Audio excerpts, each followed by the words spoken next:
காதல், அன்பு, நட்பு, இந்த 3 காரியங்கள்லையும் நம்ம ரொம்ப அதிகமாக இம்பார்ட்டன்ஸ் கொடுக்கறது எதுக்காக இருக்கும்?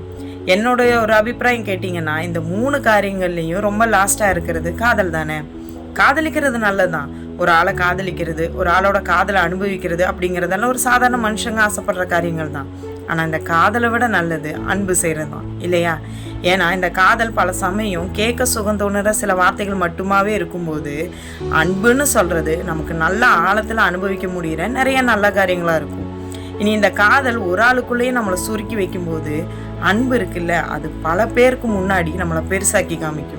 இனி பாருங்க, நீங்கள் இந்த அன்பாக இருக்கிறவங்களுக்கு இடையில ஏதாவது பிரச்சனை இருந்துச்சுன்னா அதை சம்டைம் பேசி சரி பண்ணுறது நண்பர்களாக தான் இருப்பாங்க.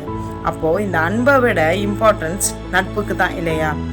அன்பால் ஏற்படுற ஏதாவது வேதனை இருந்துச்சுன்னா நட்பாக தான் இருக்கும் அது மருந்தாக மாறுறது. இனி இதுக்கு எல்லாத்துக்கும் விட பெரிய ஆள் வேற ஒரு ஆள் இருக்காங்க. அது யாருன்னு தெரியுமா? ரெஸ்பெக்ட். ரெஸ்பெக்ட் இல்லைன்னா நல்ல நண்பர்கள் இருக்க மாட்டாங்க, நல்ல உறவுகள் உங்களுக்கு நிலை நிற்காது, ஒரு ஆளையும் உங்களுக்கு காதலிக்க தோணாது. சரிதானே? அப்போது நம்ம மனுஷங்களுக்கு இடையில நிறைய இருக்க வேண்டியது ரெஸ்பெக்ட் தான், இல்லையா? புரிஞ்சிருக்கும்னு நினைக்கிறேன்.